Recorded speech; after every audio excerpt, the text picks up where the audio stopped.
cher Bernard, chers collègues, bonjour. Donc là, c'est un grand honneur d'être ici. J'ai la pression a monté. Là, j'ai eu l'introduction qui a été faite et passer après de tels intervenants. Bon, je vais essayer de pas trop vous décevoir. Alors, je suis ici à trois titres. D'abord, je suis un ancien élève de Bernard. Alors, ça fait déjà, je ne dis pas l'un des premiers, parce que en 85-86, moi j'essayais de comprendre comment j'allais faire pour réussir la grecque, et Bernard était parmi ceux qui essayaient de nous aider à faire ça.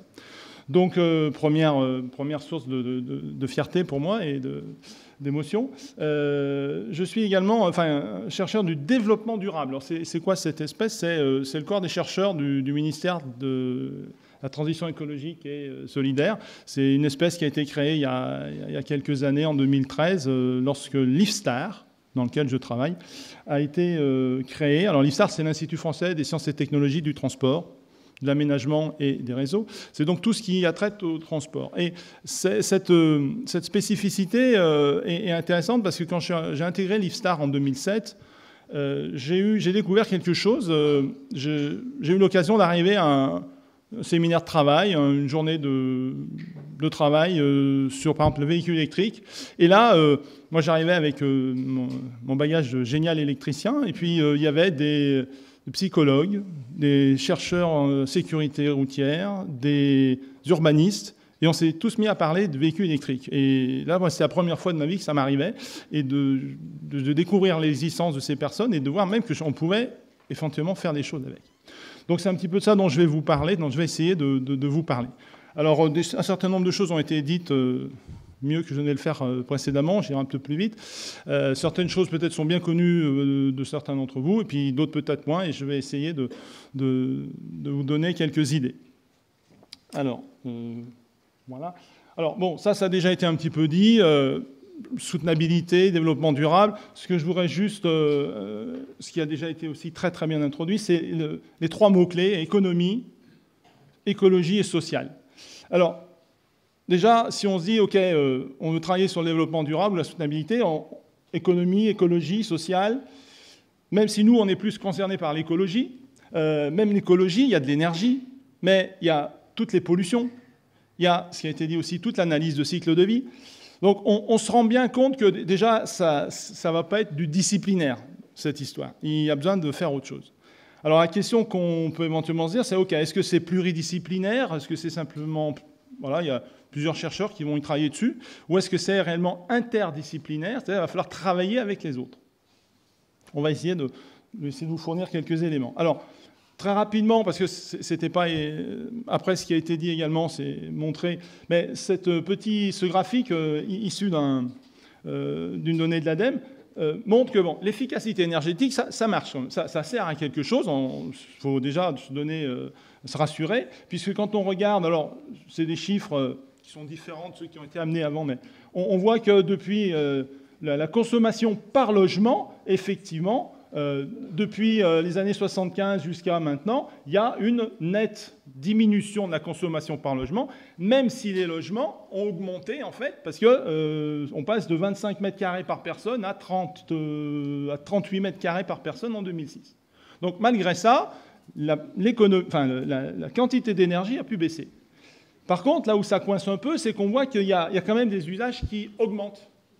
Et les usages, par exemple, c'est des usages spécifiques, c'est-à-dire le nombre d'appareils électriques qui sont dans un logement. Et ça augmente. Alors, c'est donc pas aussi simple qu'on ne le pensait. Alors, pourquoi est-ce que cette efficacité ne serait pas efficace? Il y a principalement deux petites raisons. Alors, la première, c'est l'aspect acceptabilité. C'est-à-dire la solution qu'on peut trouver en tant que génial électricien, qui est une solution géniale, peut éventuellement ne pas être acceptée. Alors, il y a des cas d'éco-habitat, on trouve des exemples qui sont documentés, où, en fait, les habitants, une fois qu'ils ont pris en main leur habitat, et qui est parfois bourré d'électronique, bourré d'automatisme, la lumière s'allume quand il faut, machin et tout, les régulations est tout prévu, et en fait, les gens... Au bout d'un moment, ils disent, moi, il y en a marre, je coupe tout, je force à ce que je veux, et puis c'est tout, parce que ça c'est pas adapté à ce que moi, j'avais prévu. Donc ça, c'est cette première cause, l'acceptabilité. La deuxième cause d'inefficacité, c'est l'effet rebond. Alors, l'effet rebond, il y en a deux. En fait, l'effet rebond, c'est le fait que le gain va être réinvesti. Les gens qui travaillent là-dessus identifient deux. Il y a l'effet rebond direct. Par exemple, vous avez une perceuse qui est très performante. Alors donc, du coup, vous allez faire des trous partout pour mettre des tableaux partout. Bon, à la fin, vous consommez plus. L'effet rebond indirect, c'est autre chose. Vous avez équipé votre appartement avec tout électroménager AAA+++. Et donc, vous avez effectivement diminué par 2 votre facture d'électricité. Et ça, c'est super bien. Et donc, l'année prochaine, on part en vacances aux Bahamas. Et donc, du coup, sur l'ensemble, il n'y a pas un gain énergétique. Autre exemple qu'on peut trouver, il y a des gens qui sont penchés dessus, les LED. Donc on connaît bien, c'est une certaine fierté de notre communauté. Ça consomme nettement moins d'électricité, mais apparemment, il y a des études qui montrent qu'en fait, elles ont permis de faire exploser la demande en éclairage. Donc c'est un effet rebond classique. Certaines études sur l'effet rebond qui peut être... alors, c'est compliqué d'analyser, de chiffrer. Donc, là, ici, je vous ramène un tableau qui montre quand même qu'on peut trouver des effets rebonds. Alors, la moyenne, les gens disent c'est entre 10 et 30% de l'énergie qui est économisée, qui, en fait, est réinvestie ailleurs. Mais il y a quand même des études qui arrivent à montrer qu'ils rencontrent, en fonction des domaines, en fonction du pays également, il y a des chiffres jusqu'à 87% d'effets rebonds ou 60% d'effets rebonds. Donc c'est quelque chose qui existe réellement et dont il faut être conscient. Bon, alors, on est tous convaincus qu'il faut travailler avec les SPI, parce que tout ce qu'on vient de dire, là, c'est pas à nous, on est complètement désarmés.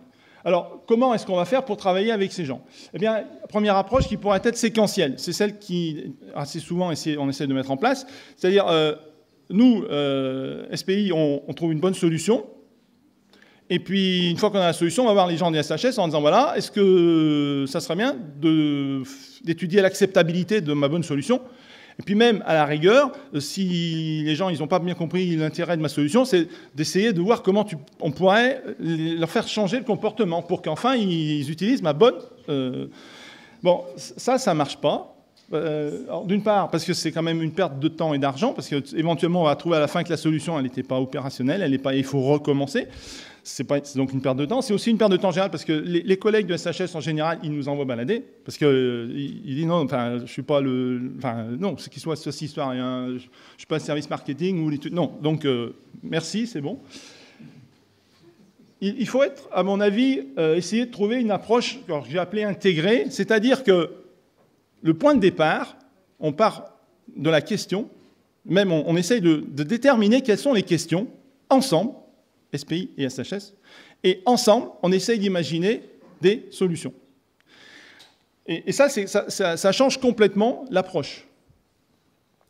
Alors, cette solution-là, elle s'appuie sur... elle fait allusion à quelque chose qui a été écrit par Jacques Ellul, qui, dans les années 88, mettait en garde en disant, attention, dans le bluff technologique, il disait, attention, la technique, on a un peu tendance à dire, OK, on part d'un problème sociétal, on va le transformer en problème technique.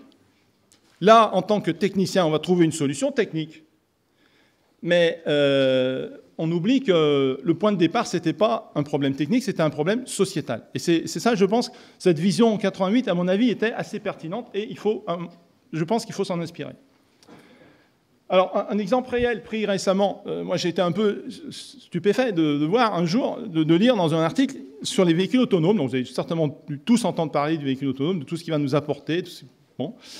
Et il y a un gros problème des véhicules autonomes, c'est que, ma foi, il y a des gens qui vont passer devant le véhicule autonome, il y a des gens qui vont s'amuser éventuellement à le faire freiner et tout, et ça, c'est un cauchemar pour les techniciens du véhicule autonome. Et donc, il y a des gens qui... Moi, j'ai vu le dire. Des gens qui disaient, le mieux, ça serait d'imaginer des couloirs où il y a réservé, fermé, et il n'y a que les véhicules autonomes qui passent dedans.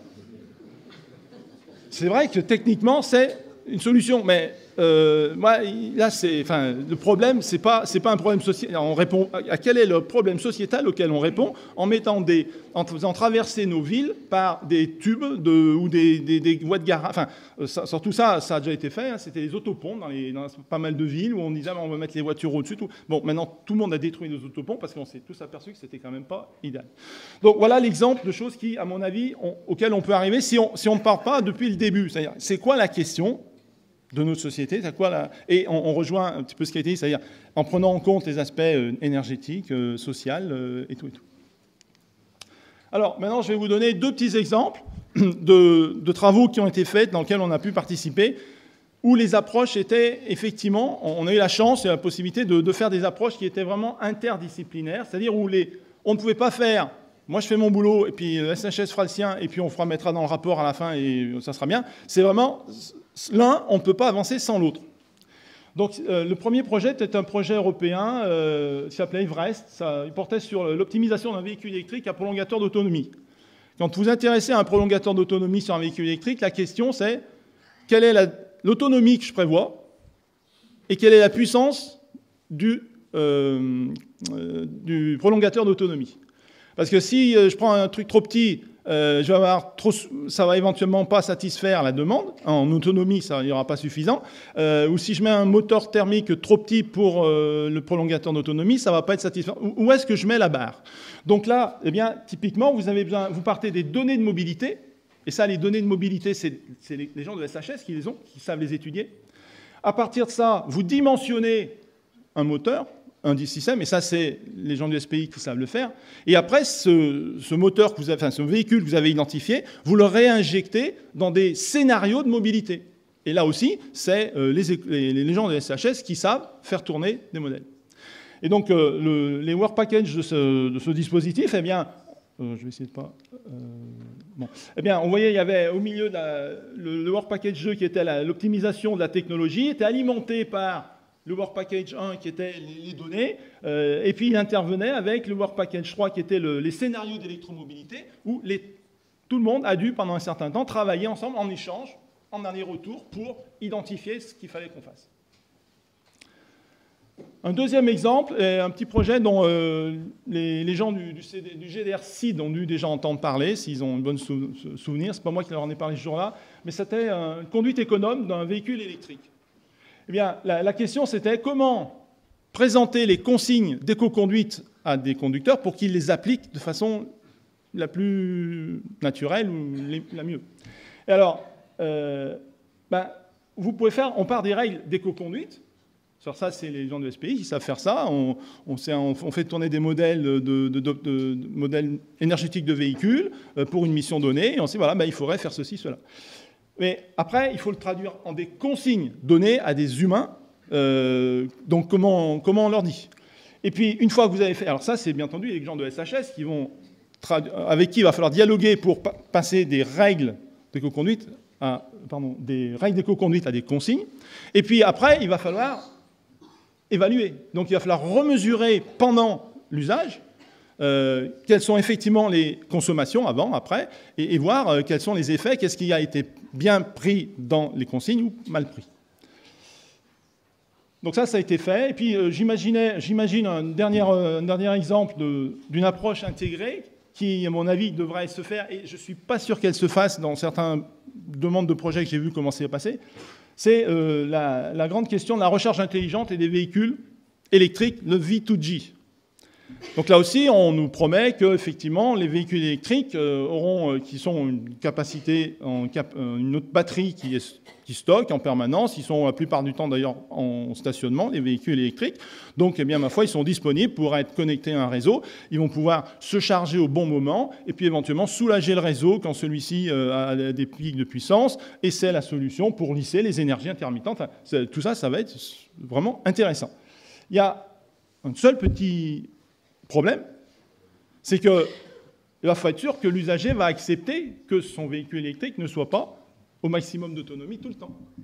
Parce que si l'usager, in fine, il n'est pas prêt de se retrouver dans une situation où le véhicule électrique, quand il va rentrer le soir, prendre son véhicule pour se rentrer au boulot, de rentrer du boulot, où le véhicule va dire, j'ai fait de bonnes affaires, j'ai vendu la moitié de l'énergie de la voiture, mais c'est bon, il n'y a pas de souci, puisqu'on n'a plus que 100 km d'autonomie, mais on habite à 20 km. Oui, mais si vous aviez prévu, entre-temps, d'aller voir oncle Alphonse et machin, et ben non, ça ne marche pas. Donc, il y a un risque pour que les gens disent, moi, l'option V2J, hop, 0, je veux la priorité maximum pour mon besoin. Et si ça passe comme ça, toute l'infrastructure, tout l'investissement du V2G avec les dimensionnements des réseaux, les sécurités, ça passe à l'as, c'est même pas la peine. Donc, il faut absolument que ça se fasse au début. Donc, OK, maintenant vous êtes tous convaincus qu'il faut aller voir nos collègues de SHS pour leur dire, allons-y, travaillons ensemble. Qu'est-ce qui pose problème? Le premier problème, et c'en est un, vrai, c'est trouver un langage commun. On ne se comprend pas. C'est clair. Je ne veux pas cacher. La première fois où j'ai assisté à des réunions, on ne voit pas de quoi ils parlent. Enfin, on ne comprend pas. Ils parlent du véhicule électrique, mais je ne vois pas. C'est quoi ça? Bon. Donc, il faut absolument du temps et un effort mutuel pour qu'on comprenne les méthodes, le vocabulaire, les approches. Et donc ça, à mon avis, il faut l'initier le plus tôt possible. Et à mon avis, je pense qu'il faut l'initier au niveau de la formation. Il faut impérativement... Alors, ça se fait un petit peu, mais en tout cas, même si j'ai eu une excellente formation, j'ai jamais entendu parler de toute ma formation de l'intérêt quelconque de dialoguer avec les SHS. Il y a des écoles, maintenant, ça commence, ça apparaît, mais je pense... Bon, j'ai quitté l'enseignement il y a une dizaine d'années, mais c'est quand même pas encore majoritaire. Donc ça, il faut vraiment le faire. Et à mon avis, il y a du boulot, parce que quand on regarde une enquête de la CTI qui a été faite en 2014, où ils interrogeaient les gens, les ingénieurs en poste, en disant mais qu'est-ce que vous estimez le plus important pour vous? Vous voyez que la sensibilisation aux valeurs sociétales, comme le développement durable et les relations sociales, c'est perçu de façon intéressante par 36% des réponses, alors que la maîtrise des méthodes et des outils de l'ingénieur, c'était 73% des réponses. Donc je pense qu'il y a, à mon avis, vraiment un terreau, et c'est une piste importante au niveau de l'enseignement. Alors, en conclusion, la soutenabilité n'est pas qu'une question de technologie efficace ou pas. Le comportement doit être pris en considération dans la définition du problème, d'abord, et après des solutions. Et donc, je terminerai par, puisqu'il vous a été donné un certain nombre de questions auxquelles vous pourrez répondre, je vous pose cette question. Efficacité et sobriété sont dans un bateau. Sobriété tombe à l'eau. Que reste-t-il? Voilà, je vous ai donné quelques...